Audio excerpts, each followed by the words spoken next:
साथ उपस्थित हैं श्री नीलेश सिकरवार जी, जिन्हें अखबार साल में बहुत लंबा सफ़र हो गया है। नीलेश जी, मैं आपसे कुछ महत्वपूर्ण सवालों पर चर्चा करूंगा, जिसका आप विस्तार से मुझे बताएं। सबसे पहला सवाल मेरा ये है कि अखबार का जो काम है उसको कितना सफ़र हो गया, आपके बुजुर्गों ने भी ये काम किया है, तो थोड़ा विस्तार से बताएं। अखबार का काम मुझे खुद को करते हुए 20-21 साल हो गए और मेरे पिताजी ने ये काम किया था शुरू लगभग आज से 50-55 साल पहले और कंटिन्यू अभी तक चला आ रहा है, कर रहे हैं हम। मुझे खुद को 20-21 साल हो गए। आपके यहाँ जो लड़कों की संख्या है वो कितनी होगी? मेरे पास से लगभग 50-60 लड़के रहते हैं, सुबह आते हैं काम करने के लिए, तो लगभग 50-60 लड़के हैं। जैसे अपन मौसम की बात करें तो 12 महीने में जो मौसम आते हैं वो उसमें गर्मी आती है, सर्दी आती है, बरसात आती है, तो उस समय आप अखबार के काम में कैसे जूझते हो और क्या क्या कठिनाइयाँ और सामना करते हो आप? अब मौसम तो जैसे जानते ही हैं कि बरसात है, सबसे ज़्यादा दिक्कत हमको बरसात में आती है। लोगों को पेपर भी टाइम पे चाहिए और उस समय पानी पड़ रहा होता है, तो लड़के भी बहुत परेशानी में पेपर भी डालते हैं। एक भी दिन नागा ऐसा नहीं होता है। ठंडों में अलग ठंड होती है,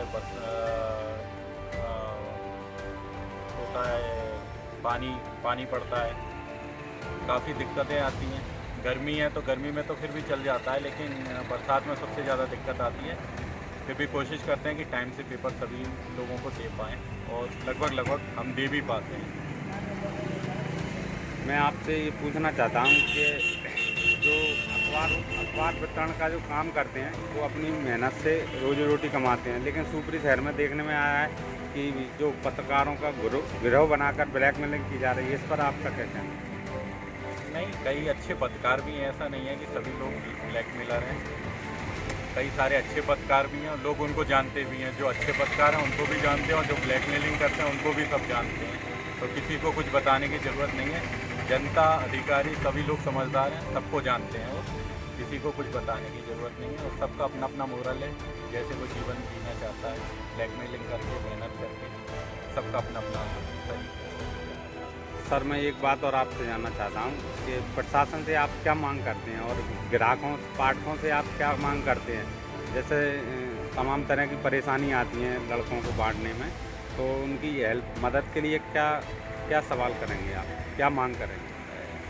ग्राहकों से और शहर के लोगों से यही है कि जो भी लड़का या जो भी हॉकर वेंडर उनके यहाँ पेपर देता है, अगर वो पैसे मांगता है अपने टाइम से, तो कृपया उसको टाइम पे पैसे दें। इसी से उसका काम चलता है, पूरा घर चलता है उसका।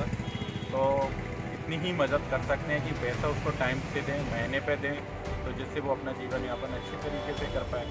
और उसका काम है कि उसको वो टाइम से आपको पेपर दे, तो वो पूरी कोशिश करता है। अगर नहीं हो पाता उससे, तो आप किसी और से, किसी दूसरे हॉकर से भी ले सकते हैं, लेकिन पैसे सभी को दें। आजकल क्या है कि कुछ लोग हॉकरों से थोड़ा सा अच्छे से बात नहीं करते, उन्हें लगता है कि ये छोटे लोग हैं या कुछ हैं, लेकिन भाई वो भी मेहनत करते हैं, किसी से कुछ गलत तो मांगते नहीं, अपना मेहनत का पैसा मांगते हैं। तो बस यही है कि वो टाइम से पैसा दें और पूरा पैसा दें। शहर में सैकड़ों समाज सेवी संस्थाएं चल रही हैं, समय समय पर आने पे पत्रकार सम्मानित होते हैं, लेकिन हॉकरों को कोई सम्मानित नहीं करता, इस बारे में और बताएं। हाँ, ये बात तो है। लोगों को सोचना चाहिए, सभी लोगों को, क्योंकि जैसे बोलते हैं बैकबोन, रीढ़ की हड्डी यही लोग हैं। ये नहीं होंगे तो कोई पेपर बटेगा नहीं, पेपर ग्राहकों तक पहुंचेगा नहीं, तो आप लिखोगे क्या? लिख भी लो, जब लोगों तक पेपर नहीं पहुंचेगा तो आपका लिखना सब व्यर्थ है। तो मेन बैकबोन जो है ये लोगों को मिलना चाहिए, बिल्कुल मिलना चाहिए। राजनीतिक पार्टियों की अपन बात करें तो शहर में राजनीतिक पार्टी बीजेपी है, कांग्रेस है, आप आदमी पार्टी है, लेकिन उनके द्वारा भी इन्होंने कभी सम्मानित नहीं किया, ना ही क्षेत्र के बड़े नेताओं ने कभी इन पर ध्यान दिया। पार्टी नेताओं वाली ऐसी कोई बात नहीं है, मैं तो सभी लोगों की बात कर रहा हूँ, ओवरऑल सभी जनता की, जिसमें सब आ जाता है। लोगों में सब, प्रशासन भी आ जाता है, पुलिस भी आ जाती है, नेता भी आ जाते हैं, सामान्य जनता भी आ जाती है। मेरा बस इतना कहना है कि उनको सम्मान देना चाहिए, वो भी पूरे टाइम मेहनत करते हैं। कोविड टाइम की बात की जाए, एक दिन भी पेपर को नहीं रोका गया है। और एक अच्छी बात मैं बताऊँ कि इतना कोविड फैलने के बाद भी मुझे जहाँ तक पता है कि मेरे किसी भी लड़के को कोविड नहीं हुआ है वो कंटिन्यू पेपर बांटता रहा है। एक भी बंदे को कोविड नहीं हुआ है, उसके घर भी जहाँ तक है कोविड किसी को नहीं हुआ है। तो इससे आप समझ सकते हैं कि हम कितने केयर से काम कर रहे हैं। विकट दुनिया न्यूज़ चैनल से बातचीत करने के लिए आपका बहुत बहुत धन्यवाद शिखर वाटी।